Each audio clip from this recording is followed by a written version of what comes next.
Bem-vindos ao programa Deal Mode On, a hora do M&A. Eu sou Alexandre Krakowski, CFA Charter Holder, Advisor de M&A e professor, e estou aqui para trazer alguns convidados de peso para falar tudo aquilo que você não vê nas notícias de M&A. Por aquilo de quem vive o M&A na prática, histórias, casos de sucesso, principais insights. E queria apresentar para vocês o nosso primeiro convidado de hoje, Marcos Olmos. Ele que é sócio, diretor da Vox Capital e desde 2009 atua como gestor de fundos, além de ter passado por grandes bancos. Marcos, seja super bem-vindo.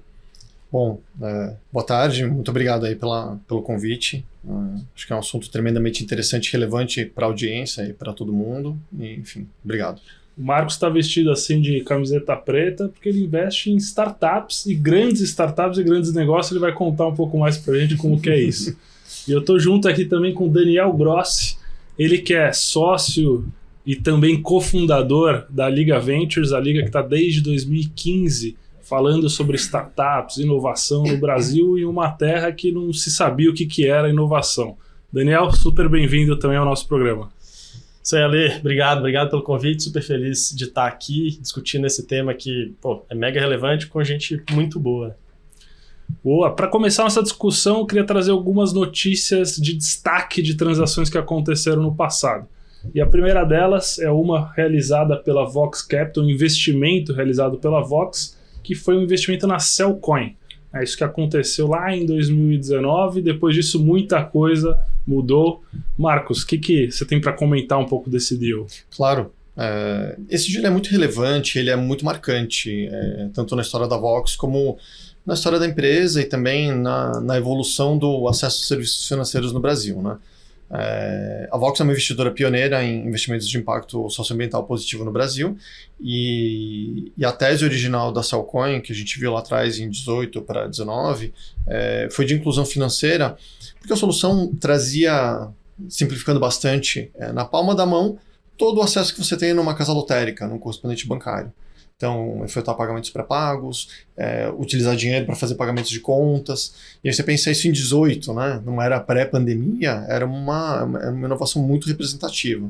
E, enfim, a evolução dessa história foi que com a integração necessária no sistema financeiro, acho que muita gente vai lembrar que até pouco tempo atrás, se você queria pagar um boleto de uma operadora de uma concessionária de serviços públicos, você ou tinha conta em algum dos grandes bancos, ou então você teria que ir com dinheiro em algum dos grandes bancos, que era quem tinha convênio com as operadoras, né? É uma coisa que de uns tempos para cá foi mudando. E esse foi um dos primeiros produtos que começou a chamar a atenção do meio financeiro e de fintechs. E aí surgiu a demanda de, peraí, por que não se utiliza essa infraestrutura financeira que propicia na palma da mão os pagamentos também por parte de fintechs e de outras instituições menores, instituições financeiras, etc. Aí isso foi culminando nessa jornada de desenvolvimento que a Cellcoin teve, até hoje oferecer toda uma suite completa de infraestrutura financeira, Bank as a Service, pagamentos recorrentes, enfim, toda a infraestrutura mesmo. Então, uma história incrível de impacto através das finanças e que foi evoluindo e agora se transforma numa empresa muito relevante. E que, por sinal, teve algumas oportunidades M&A no meio do caminho aí que dá para a gente explorar um pouco mais ao longo do programa aqui. Muito legal, Marcos. Quando você fala de investimento, esse foi um investimento... Qual foi a estrutura de investimento que vocês usaram para essa Cellcoin? Perfeito. No caso da Cellcoin especificamente, a gente já entrou lá atrás com um fundo que era a Safra 2016, né, um fundo que estava no seu período de investimento, entrou com investimento diretamente em equity, então em participação numa sociedade brasileira. Era uma empresa que tinha no seu roadmap ser regulada. Uma empresa dessas, para ser regulada, ela tem que ter uma certa, enfim, a infra tem que estar aqui no Brasil, né? Não dá para ser uma empresa, vamos flipar, fazer tal. Para a infra financeira mesmo, regulada, precisa ter alguma questão local, sócios locais, estatutários locais. Então foi em equity. Há outros casos em que faz sentido investir em algum tipo de instrumento conversível e coisas assim. Então, Acho que são as modalidades que existem. Aí tem os vários palavrões que o mercado usa, né? E aí tem safe. Você pode falar convertible, é uma nota conversível, mas pode ser uma debenture conversível se você quer uma outra escrituração estatutária. Você pode fazer um adiantamento, um warrant, enfim, tem uma variedade de instrumentos através dos quais esse tipo de investimento pode ser realizado. E esse, o que você fala de um safe ou de uma debenture conversível, é principalmente tentando proteger o investidor de algum passivo que a empresa tem. Porque você não está investindo diretamente. Então, surgiu alguma coisa, eu não sou responsável direto, porque eu não sou sócio até que seja feita essa conversão. Exatamente. A ideia principal é se resguardar um pouco de alguns riscos, né? Por outro lado, perde-se um pouco em governança. Então, você tem que arrumar alguns outros instrumentos, às vezes uma side letter, alguma outra coisa. E no Brasil tem muitos advogados muito bem capacitados para ajudar nisso, que podem configurar com mais de um instrumento, assim por dizer. Então, sei lá, um safe, uma side letter, um convertible de alguma natureza aqui ou fora do país com uma side letter, que aí juntam aí as características necessárias. Enquanto eu não sou aderente ao acordo de acionistas, que é o que acontece quando é convertido em equity ou quando eu entro direto em equity. Muito legal, Marcos. Acho que vale pegar um gancho, protege o investidor, mas protege a startup quando está naquele estágio também, né? Porque você, de alguma maneira, evita que ela tenha que se adaptar à governança de um investidor institucional, ou no caso, eventualmente, uma corporação que tem uma estrutura muito mais complexa. Você deixa a startup um pouco mais solta para rodar mais leve, do jeito que ela tem que rodar nessa etapa, para no segundo momento dar um próximo passo, né? Acho que acaba sendo bom para os dois lados. Assim, é meio fase de crescimento, etapa de crescimento, né? Então, assim, venture capital é uma área de negócio que tem muitos, não sei a palavra em português, heuristics, né? Então tem muitos métodos e encaixes e sistemas e que funcionam muito bem, porque tem gente que faz isso desde, sei lá, de algumas décadas e a gente, enfim, adapta algumas coisas aos nossos casos aqui no Brasil, as empresas, mas tipicamente é como o Dani falou. É uma questão da fase de crescimento e de desenvolvimento da empresa. Esse é um deal que vocês começaram em 2018, fizeram outras aquisições e numa época que exatamente não tinha tantas estruturas, ou o mercado não estava tão preparado para investir em startup. Hoje, pós-pandemia, né, o que a gente viu, até nesse período de pandemia que acelerou muito os investimentos em startups, é a criação de novos CVCs, ou os Corporate Venture Capitals. E os CVCs a gente viu uma explosão que agora...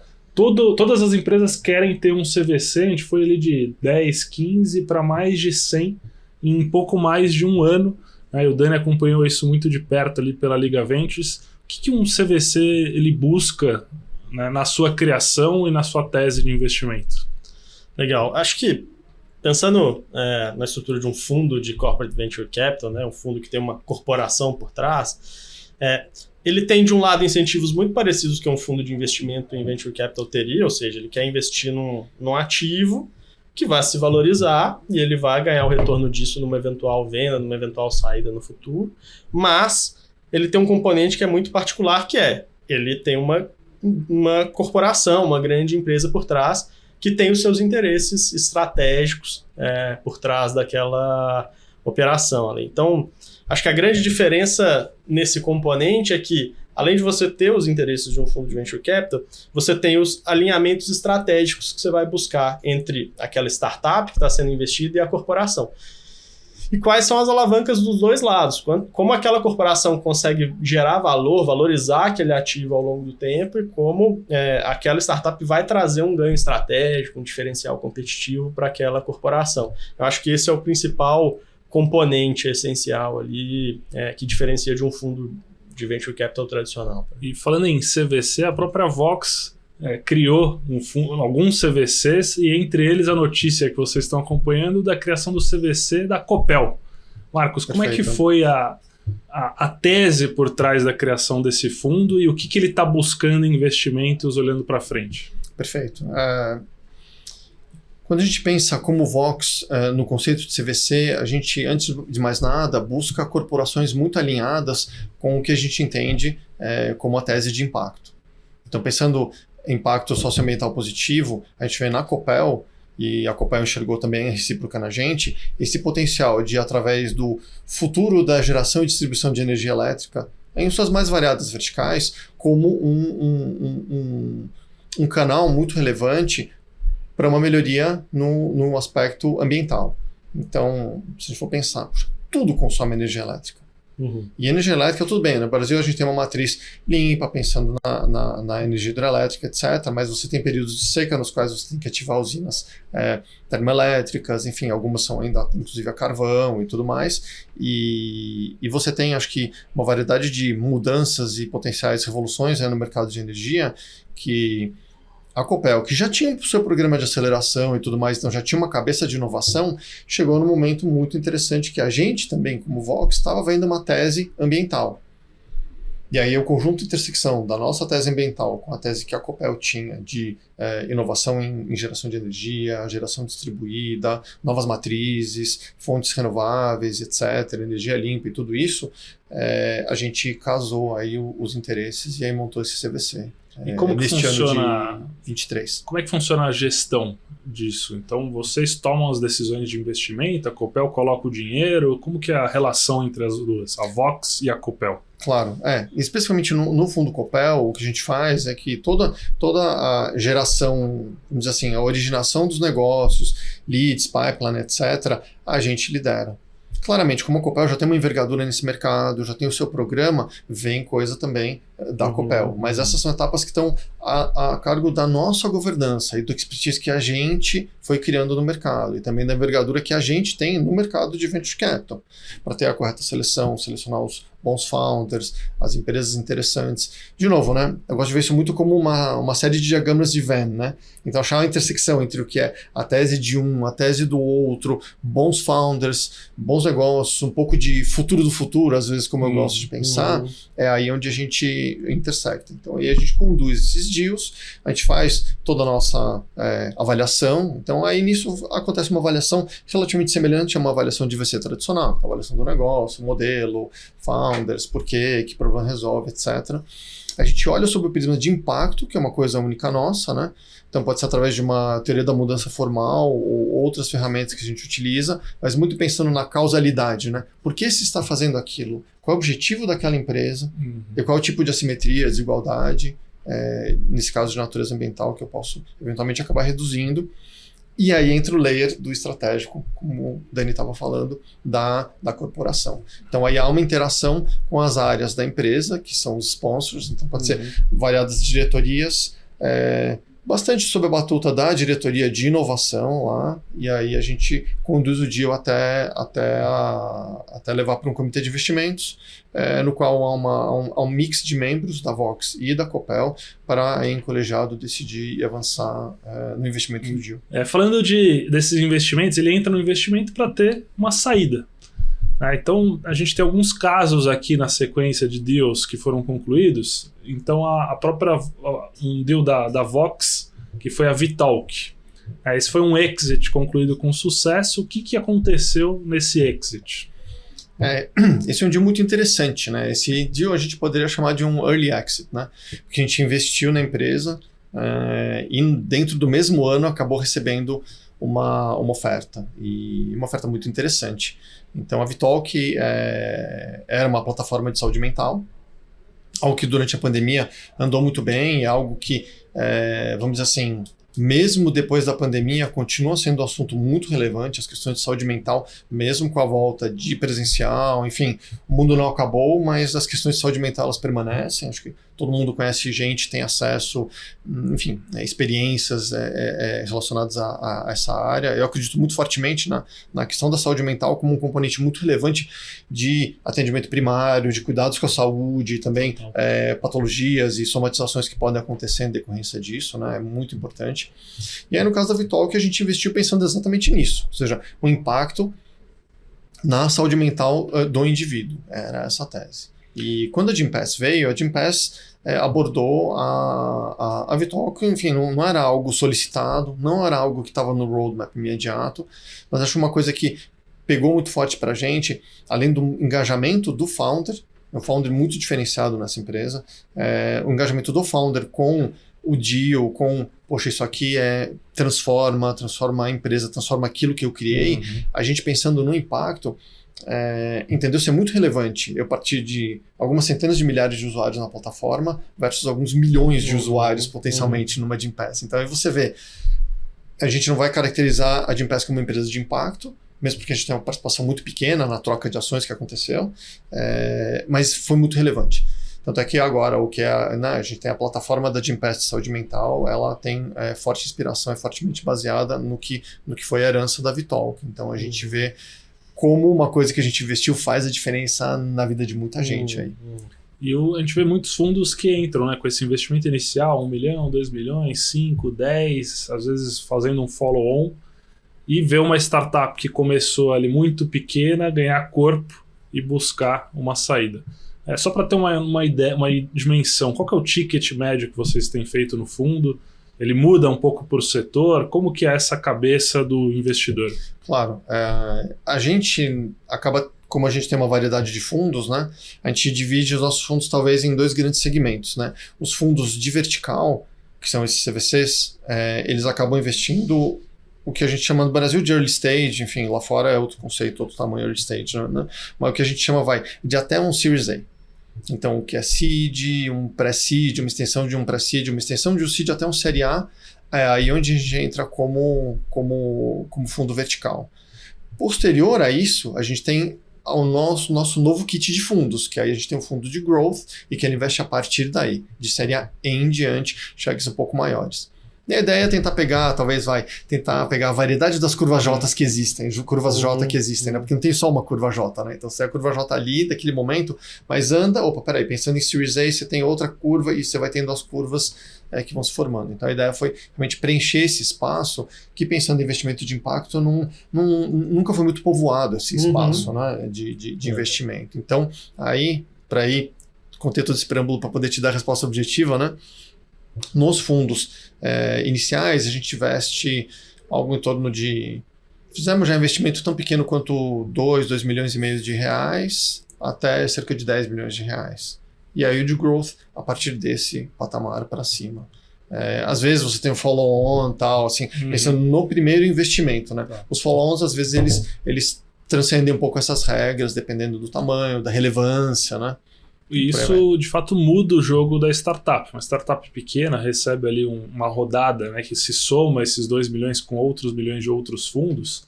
Isso coloca numa operação que já tem um potencial de crescimento, já é de alguma forma rentável, tem perspectiva de se tornar rentável.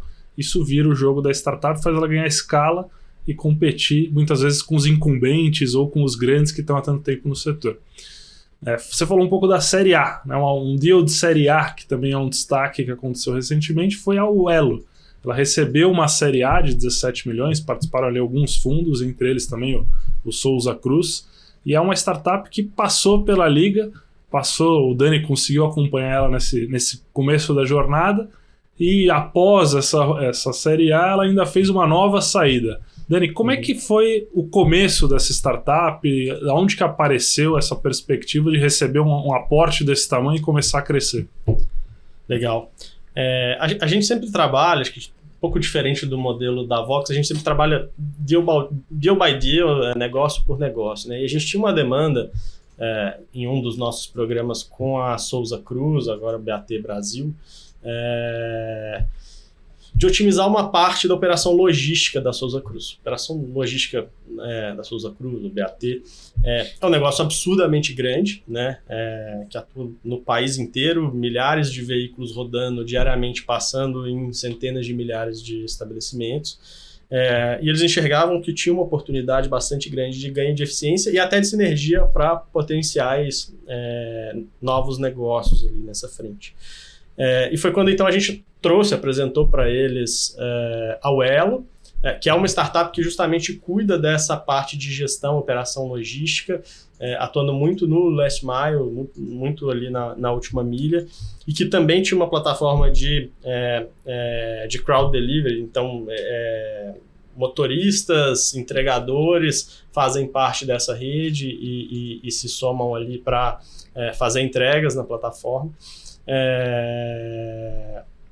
Enfim, a gente juntou essas duas pontas e a gente criou durante o nosso programa ali um modelo em que as duas puderam desenvolver negócios e ali identificou-se que tinha uma sinergia realmente muito grande entre os dois negócios.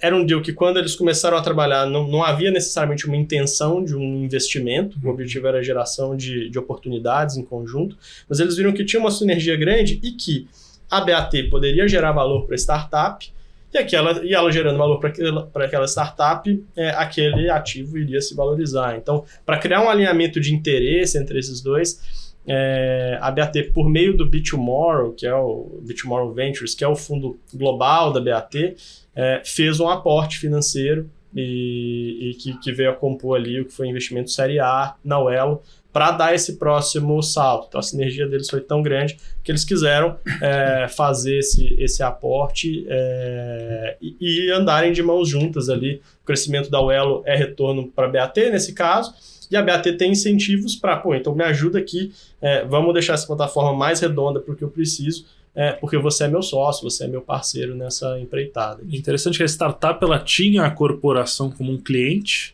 Exatamente. E tinha outros clientes, né? Tinha Lindt, tinha Varejo, outros players. Perfeito. E a BAT entrou não só como um cliente, mas como um cliente sócio da operação. Então tem um incentivo até em aumentar a parceria, mas também ganhando em cima do crescimento conjunto das duas. Exatamente. E alguns anos depois teve a saída para a Renner. O que foi esse movimento da Uelo, ou a motivação por trás disso? Exato. Esse foi... Bom, eu acompanhei bem de perto o deal com a BAT. Tive a chance de conversar com o Fernando, CEO da Uelo, depois, e acompanhar mais de longe, aí sim, a aquisição pela Renner, né? Que é um segundo passo para a empresa. Acho que a startup, quando ela está crescendo, né, ela tem alguns caminhos possíveis para uma saída. Várias delas vão mirar uma abertura de capital no futuro. Eu vou crescer tanto que eu vou depois fazer um IPO na B3, na Nasdaq, enfim. Um outro caminho é uma aquisição por um player estratégico. E quando a gente fala de startups de logística, as logtechs, como a gente chama, né, o varejo é um grande comprador desse mercado, porque é legal pegar esse exemplo porque ele ilustra dois casos diferentes, né? Quando você pega a indústria, a BAT, por exemplo, como indústria, ela tem interesse, e logística obviamente é estratégico, mas é um ganho operacional de eficiência. Para o varejo, é um passo além disso, né? A logística ali, às vezes, é ganhar ou perder o jogo, né? Então, todos os varejistas fizeram uma corrida muito grande para olhar para players de tecnologia em logística, porque isso virou diferencial competitivo. E a Renner foi um dos que fez esse movimento, adquirindo a Uelo, agora no início de 2022. Né? E eles fizeram então esse movimento, incorporaram a operação da Uelo, mas a Uelo também continuou como negócio independente. Então ela atende as demandas, as necessidades da Renner, mas ela também continua atendendo clientes externos, continua com a operação de solução logística que ela já era. E o último destaque do programa de hoje, o GPA, que também no ramo de logística fez uma aquisição do James Delivery. É isso. Essa foi uma transação que aconteceu há mais tempo. Em 2018, a gente tinha um programa focado em varejo, em startups de varejo, né, Retail Techs, no qual o GPA fazia parte. E eles tinham essa demanda, eles usavam a plataforma do Rappi para fazer uma parte da entrega de última milha deles ali, e eles queriam ter uma solução própria, eles queriam internalizar uma parte dessa operação. E nos trouxeram esse desafio. Por outro lado, a James era uma startup que tinha criado um produto muito interessante, clientes felizes, uma base já estruturada, uma tecnologia relevante, founders muito bons, mas que estava num mercado muito difícil de competir, porque o Rappi tinha captado um caminhão de dinheiro. O outro concorrente, que a gente chamava de delivery de tudo, né, que fazia entregas de qualquer coisa, era o Uber Eats. Na época o iFood ainda não tinha entrado nessa frente, mas era um caminho natural para acontecer. E nessa corrida do Venture Capital ficou muito difícil, porque era um negócio que, para você crescer, você precisava de muita injeção de capital. Então foi um casamento. Você tinha aqui uma corporação que tinha uma rede muito grande de lojas espalhadas pelo país, tinha canal, né, e tinha essa demanda, quero fortalecer minha última milha. E a James falava, olha, provavelmente eu vou ter dificuldade de ser gigante com as próprias pernas, Mas, me plugando com alguém que tem demanda muito grande do outro lado, eu posso gerar muito valor para esse cara. Então, foi um casamento que funcionou muito bem. E hoje a James foi incorporada ali na operação do GPA. Muito legal, Dani. Então, Dani e o Marcos, vocês viram que acompanharam de perto diversas aquisições, seja no quesito de impacto, de eficiência. A grande pergunta que fica, a gente vê tantos fundos, tantas empresas investindo nessas novas tecnologias, é por que startups? Acho que um dos principais motivos é você pensar na inovação que pode acontecer fora das empresas para começar, né? Fora dos incumbentes, fora de um ambiente no qual você tem um alinhamento de incentivos que está pensando, sei lá, numa empresa de capital aberto. É a batida de trimestre a trimestre, de ano a ano, de delivery results, de você falar, puta, vai crescer 2, 4, 6% ao ano, como é que eu faço para crescer? Eu tenho que focar na operação, eu tenho que otimizar. Tem que pegar exatamente eficiência na entrega, no last mile, na ausência de desperdício, no recrutamento, na formação da cultura. Ali já é um prato muito cheio de coisa para fazer direito, para você ainda, de alguma forma ou de outra, ter um foco numa inovação e alimentar. Então as startups elas vêm trazendo isso. Acho que tem muitas empresas grandes, muitos incumbentes que fazem isso de forma formidável. Então não é dizer que não, é grande incumbente, não faz. Tem muitos que fazem muito bem feito. Acho que todo esse ciclo, esses altos e baixos que a gente teve a partir de, sei lá, pensando, né, a evolução do mercado de startups em 19, 20, 21, aí depois vem inverno, 22, 23, que ainda estamos num certo inverno, assim por dizer, de startups, você vê que tem, em alguns segmentos, tem muitos incumbentes que aceleraram muito o seu front de inovação, né? A própria história de brotar tanto CVC é meio nessa linha. É falar, pô, peraí, como é que eu incorporo isso, mas de uma forma que eu consigo fazer um ganha-ganha? O que a corporação pode fazer pela startup, o que a startup pode fazer pela corporação. Então, acho que o porquê é porque pode vir inovação que você não está vendo. Tem coisa fresca que você não teria como desenvolver ou gastaria muito mais dinheiro e tempo para desenvolver com alguém que está lá dentro da tua empresa com um outro kit de alinhamento de incentivos. E Dani, como que uma empresa consegue acessar esse ecossistema todo? Acho que tem alguns caminhos possíveis, Ale. Acho que o primeiro, assim, exige um certo letramento e um certo engajamento, né? A gente cansou de ver empresas que vinham ali engatinhando, olhando para a inovação, falaram, cara, quero montar um fundo de corporate venture, eu quero começar a investir em startups. Fala, cara, calma aí. Com quantas startups você já trabalha? Com quem você já está fazendo negócio? Olha, não, eu estou querendo entrar nesse mercado. E é um bicho realmente um pouco diferente do que você trabalhar numa grande empresa, né? É uma empresa que tem... A startup é um negócio que tem características bem específicas. Eles vão atuar no mercado de alto risco, com uma velocidade muito mais acelerada do que uma grande empresa. O foco, acho que o Marcos pegou muito bem ali, o foco é você, eventualmente, tomar o lugar dos incumbentes, mas só que você é um cara desse tamanhozinho, né? Então você vai comprar muito risco e você vai quebrar muitos pratos nesse caminho, né? Então não é trivial. Além disso, a gente vê que tem um erro grande, que às vezes as corporações, e isso melhorou nos últimos anos, mas um erro grande que às vezes as corporações cometem, que ir com muita sede ao pote, mas tratando as startups como ela está acostumada a trabalhar, a tratar eventualmente outros parceiros e fornecedores, que cara, eu sou grande, você é o pequeno, eu tenho aqui as oportunidades, então vem para mim. Isso acaba gerando uma seleção adversa grande, porque as melhores startups não vão querer fazer exatamente do seu jeito, ela também tem a missão dela para cumprir ali, né?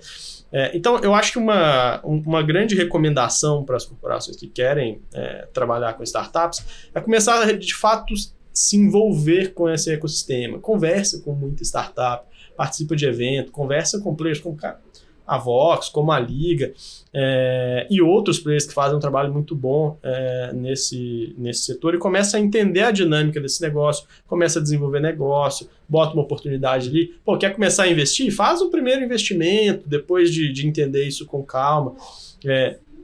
E aí você vai criando um modo de trabalhar com esses players, você vai aprendendo a trabalhar com esses players de forma mais estruturada, de forma mais consciente, e aí você consegue dar passos maiores, fazer voos maiores. Faz total sentido. Você tem que andar antes de correr mesmo. É né? isso. É bem importante isso. Acho que, de novo, não tem um jeito certo, ou jeito errado, etc. Acho que tem um jeito que está adaptado melhor àquele momento que você está. Enfim, eu falo isso, parece até já tá meio batido falando desse jeito, mas uma transformação digital, ela tem que, idealmente, passar em algum momento, preferencialmente antes, ou talvez simultâneo, por uma transformação cultural também. Total. Então, o que o Dani está falando, o letramento. O letramento é essa questão cultural, de entender, poxa, peraí, a gente vai ter um pedaço da empresa que vai se dedicar a isso, vai ter um pool de recursos, ou fazer externamente, ou como eu vou fazer, deixar de fazer, começar a observar. Invisto como limited partner num fundo de venture capital, para começar a entender como é que é o bicho, como é que são os reportes regulares. Peraí, isso aqui me traz uma... Pô, peraí, isso aqui está me trazendo uma volatilidade diferente. Pô, mas isso aqui não tem marcação. Não, peraí, mas está marcando para baixo. O que acontece? Essa variedade de perguntas que vem... ao nível de um comitê de finanças, etc., você já está mais versado nesse game para entrar de forma mais suave assim, no mundo das startups. Muito legal. Então agora estamos caminhando para o fim do nosso programa. Eu queria fazer um bate-bola de perguntas. Uma pergunta e uma resposta rápida com a opinião de vocês. Então vamos começar com a apresentação. Né? Nome? Seu nome? Marcos. Daniel. Então, profissão? Eu sou administrador de empresas, gestor de recursos. Essa é uma boa... Essa poderia ser uma resposta que eu responderia mais rápido, mas acho que é empreendedor. Boa. Startup é? Se aventurar, arriscar, pensar no futuro do futuro. Boa. Inovação. Boa. O que é imprescindível ter em um founder? Vontade. Né? Se eu vou com o Marcos, é brilho no olho. Smart Money é? Poder ajudar além só do dinheiro. Agregar valor, ter um book de adição de valor, estar do lado do teu founder. Um livro. Eu estou lendo um livro que, enfim, ele é relativamente chato, mas ele ajuda muito a pensar em problemas como um todo, que chama How to Measure Anything. E ele ensina de uma forma um pouco mais esquadrada a abordar problemas, soluções, resultados. Mas primeiro, o que eu preciso saber para resolver o meu problema? Que dados eu preciso? Como que eu modulo isso? Que tipo de pergunta que eu faço? E tem me ajudado muito no passado recente a modular algumas perguntas bem relevantes, tanto para startups como para a nossa própria atividade. Mas não é do mundo de inovação, é um livro mais antigo e diferente. Legal. Um livro que eu recomendo demais para quem quer entender a cabeça do empreendedor é o The Hard Things About the Hard Things. Isso é bom. É um livro do Ben Horowitz, que é um dos maiores cabeças do Venture Capital no Vale do Silício. E ele fala da jornada de todas as situações difíceis que ele passou como empreendedor e como investidor, várias delas também. E como o empreendedor ele tem que lidar com essas situações em diferentes momentos, em diferentes etapas da jornada. Acho que é muito bom para você entender a cabeça dos founders e se colocar no lugar dele, para quem está querendo dar esse passo. Agora uma profunda, hein? O que é sucesso? Pergunta difícil essa, hein? Essas 3 questions vindo na queima-roupa são difíceis. O que é sucesso? Acho que você fazer algo que você gosta, algo que gera valor positivo em vários espectros, não apenas no teu quadradinho, não apenas circunscrito à tua camada da cebola. É isso que eu interpreto como sucesso.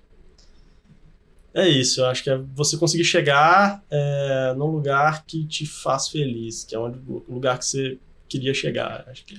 E eu tinha prometido o melhor para o final, né? Então, onde investir? Qual o setor mais promissor? Onde tem as melhores oportunidades? Olhando para o futuro do futuro. Pô, me conta, que aí eu já saindo daqui eu já... Pergunta de $1 bilhão. Exatamente. Eu acho que eu vou evitar, obviamente, ir para os lugares óbvios, comuns, né, das novas tecnologias, coisas que tem despontando, AI, etc. Né? Eu acho que o Brasil tem muita assimetria, para não usar o termo desigualdade apenas, tem muita assimetria para ser resolvida. América Latina como um todo, o mundo tem muitas questões ainda para serem resolvidas.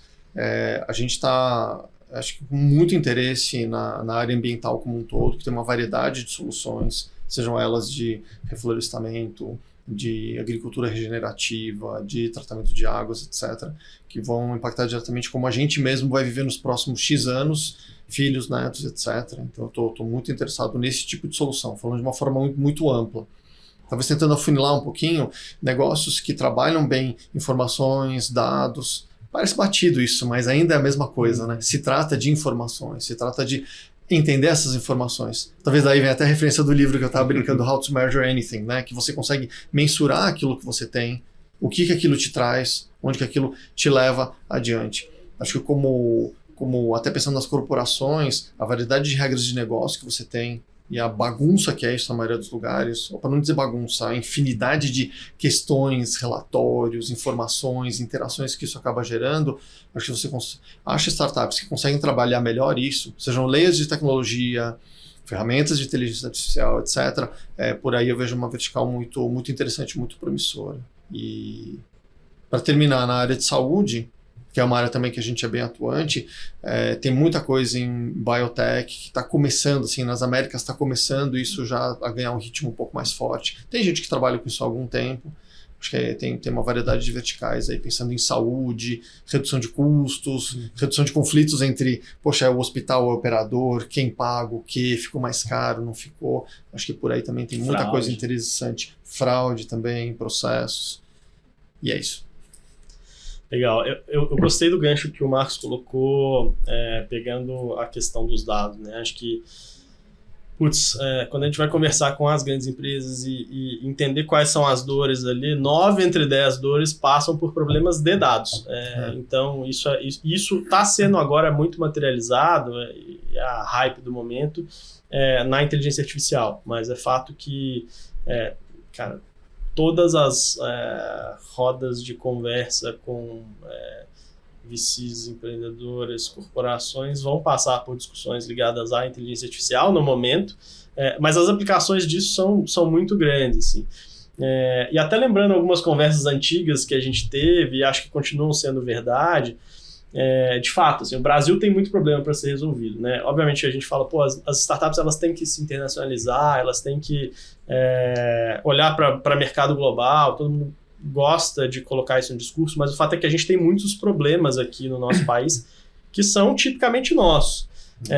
E que vai ser muito mais difícil para uma startup, para uma grande empresa que venha de fora chegar e resolver isso. Então, essa é uma área que a gente gosta de olhar um campo que a gente gosta de olhar com bastante cuidado, com bastante carinho, porque tem grandes oportunidades aí. E aí passa por todas as questões ligadas a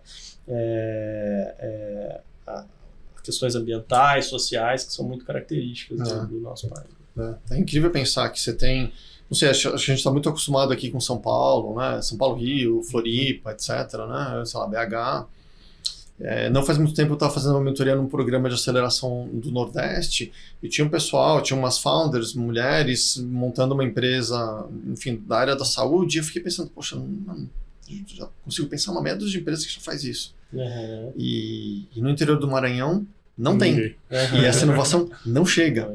E aí sabe quando cai uma ficha do tipo, nossa, meu, realmente, eu acho que eu estou no mundo de inovação, vendo um monte de coisa, mas ainda assim a gente está numa mega bolha, sem pensar o restante do Brasil. Então, calma aí às vezes, né, para pensar em internacionalizar, isso pode ser um discurso muito relevante, muito interessante, pensando, poxa, o investidor gosta, eu quero chamar um fundo gringo, etc.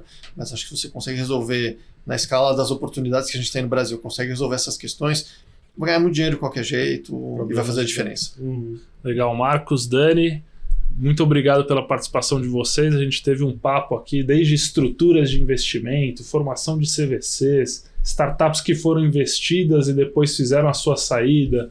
E vocês acabaram de ouvir as grandes tendências e promessas e mostrando que no Brasil existe sim muitas oportunidades. Então, muito obrigado pela presença de vocês. E a gente teve aqui um deal. Valeu. E espero que todos os próximos deals de vocês também continuem criando impacto e gerando sucesso para os founders, para o ecossistema. E até o próximo programa.